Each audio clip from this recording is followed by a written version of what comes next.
Good morning बच्चों। 10th class student, आज हम लोग केमिस्ट्री में chemical property of the metals देखेंगे। तो चलिए हम लोग स्टार्ट करते हैं chemical properties of the metals. तो सब बच्चे जानते हैं जो मेटल्स होती हैं, metals have a tendency to donate electron to form positive ion और कैटायंस। तो जितने भी मेटल्स होते हैं, मेटल की एक प्रवृत्ति होती है कि वे अपने आउटर मोस्ट शेल से एक या एक से अधिक इलेक्ट्रॉन को डोनेट कर देते। डोनेट करने के बाद में वो पॉजिटिव आयन या कैटायन बनाते हैं। चलिए हम लोग देखते हैं सबसे पहले कि how do metals react with the oxygen. चलिए स्टार्ट करते हैं। Number 1, how do metals react with the oxygen। तो how do metals react with the oxygen? तो मेटल ऑक्सीजन के साथ रिएक्ट करने के बाद मेटेलिक ऑक्साइड बनाती है। मेटेलिक ऑक्साइड बनाती है। तो चलिए देखते हैं कुछ एग्जांपल कौन कौन सी मेटल हैं वो रिएक्शन करती है और ऑक्साइड बनाती है। तो सबसे पहले बच्चों में बात करूं सोडियम की। Sodium react with oxygen at room temperature। तो जो ऑक्सीजन के साथ जो सोडियम है वो रूम टेम्परेचर पे ही रिएक्शन करता है और रूम टेम्परेचर पर रिएक्शन करने के बाद ये ऑक्साइड बनाता है। देखेंगे Na+O2 NO Na2O। बैलेंस करेंगे बच्चों 2 4। और ये जो ऑक्सीडेशन होता है ये आपका रूम टेम्परेचर पर होता है। क्योंकि जो सोडियम है बहुत अच्छा रिएक्टिव एलिमेंट है, इसीलिए ये ऑक्सीजन के साथ रूम टेम्परेचर पर ही कंबाइन करके मेटेलिक ऑक्साइड या सोडियम ऑक्साइड बनाने का काम करता है। चलिए हम लोग बात करें मैग्नीशियम की। तो मैग्नीशियम में हम लोग देखेंगे तो मैग्नीशियम को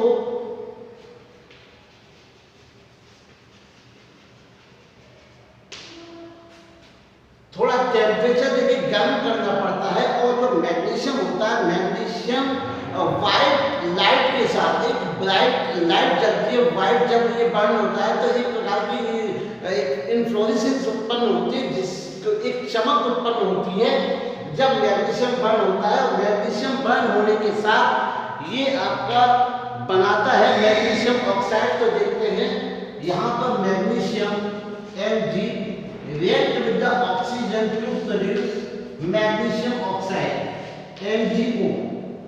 यहाँ बैलेंस करते हैं ये 2 और यहाँ पर 2। तो ये जो रिएक्शन है ये आपकी रूम टेम्परेचर पर नहीं होती है और ये मैग्नीशियम होता है बर्न होता है ऑक्सीजन के साथ रिएक्ट करने पर। चलिए और एलिमेंट देखते हैं जो कि ऑक्सीजन के साथ रिएक्ट करते हैं।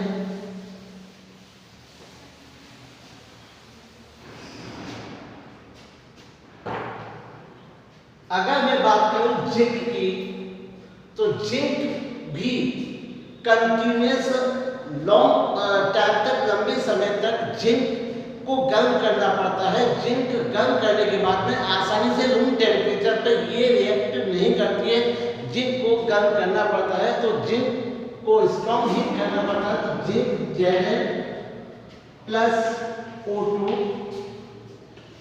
एरो, जिंक को स्ट्रॉन्ग हीट करना पड़ता है। स्ट्रॉन्ग हीट करने के साथ ये आपका जिंक ऑक्साइड में कन्वर्ट हो जाता है।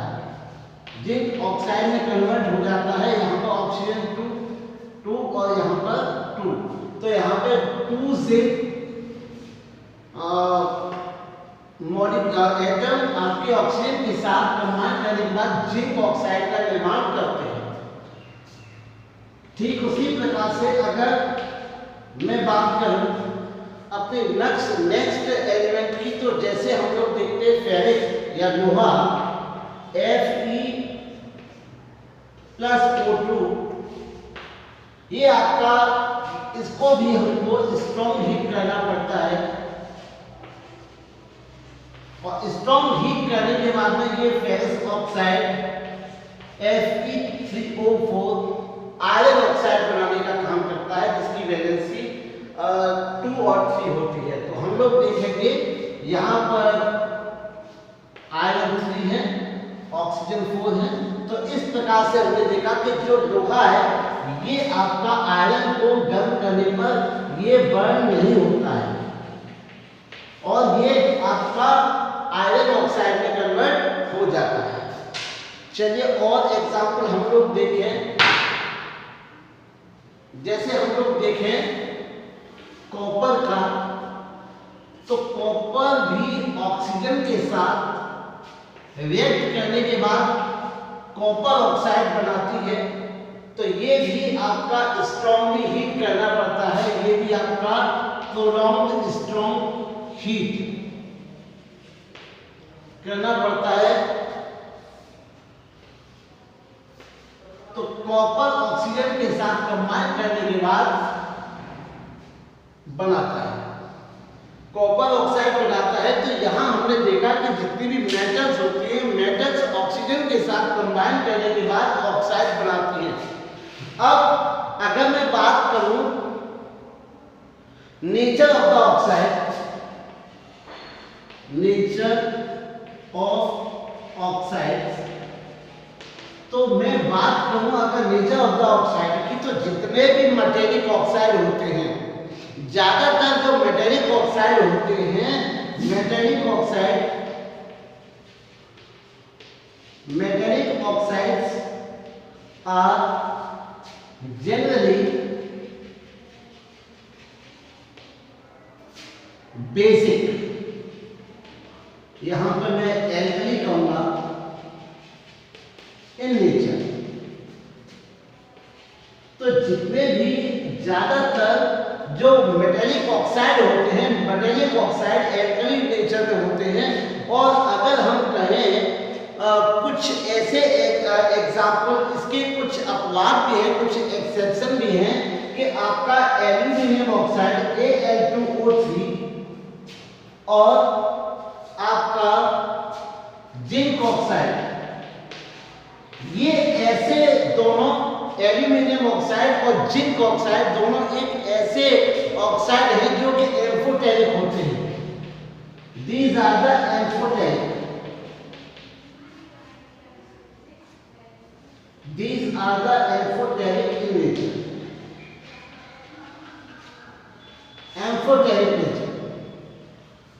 तो यहां से नेचर ऑफ ऑक्साइड क्लियर हुआ बच्चों को कि जितने भी मेटेलिक ऑक्साइड्स होते हैं वो जनरली बेसिक होते हैं।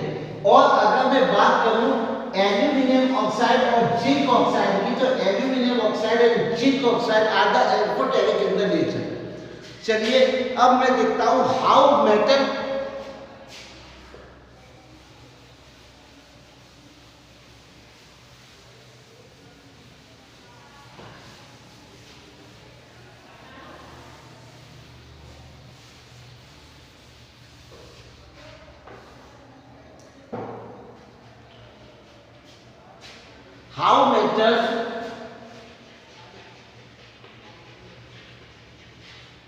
फॉर्म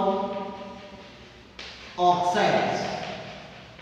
तो मेटल किस प्रकार से ऑक्साइड का निर्माण करती है, किस प्रकार से ऑक्साइड बनाती है, तो हम लोग देखेंगे। जो मेटल है, मेटल हम लोग कोई भी मेटल ले, जैसे सपोज कीजिए कि हम कोई एग्जाम्पल के तौर पे हम लोग लेते हैं मैग्नीशियम। तो जो मैग्नीशियम होते हैं, मैग्नीशियम का एटॉमिक नंबर 12 होता है और इसका अगर मैं इलेक्ट्रॉनिक कॉन्फ़िगरेशन करूं तो इलेक्ट्रॉनिक कॉन्फ़िगरेशन इसका 282 होता है, 282। अर्थात इसकी जो वैलेंसी शेल में कितने इलेक्ट्रॉन होते हैं? 2 मैग्नीशियम। तो मैग्नीशियम के जो 2 इलेक्ट्रॉन होते हैं, magnesium have a tendency to donate both the electron to form ये 2 इलेक्ट्रॉन निकाल देगा, इसके बाद में ये बनाएगा आपका 2 इलेक्ट्रॉन या 2+ चार्ज। और ये मेटल है। वही अगर मैं बात करूं ऑक्सीजन की, तो ऑक्सीजन एक कह सकते हैं कि ऑक्सीजन एक नॉन मेटल है, जिसकी जो टेंडेंसी होती है वो आपके 2 इलेक्ट्रॉन गेन करके O2- बनाने की टेंडेंसी होती है। तो यहाँ पर हम लोग देखें Mg2 प्लस O2- ये आपस में मिलकर MgO या मैग्नीशियम ऑक्साइड का निर्माण करते हैं। तो इस प्रकार से मेटल फॉर्म ऑक्साइड। तो हमने बच्चों देखा कि किस प्रकार से जो मेटल होते हैं, मेटल की जो ऑक्साइड्स होती हैं, मेटल की ऑक्साइड्स किस प्रकार से बनती हैं और what is the chemical property of the metal. तो उम्मीद है बच्चों को आज की क्लास में समझ में आया होगा। आगे हम लोग किसी भी प्रकार की कोई दिक्कत हो तो जो मेरा YouTube चैनल है, YouTube चैनल में आप कमेंट बॉक्स में कमेंट करके अपनी परेशानियों को लिख सकते हैं और उन परेशानियों को मैं आगे आने वाले वीडियोस में ओवरकम करने का प्रयास करूंगा। धन्यवाद।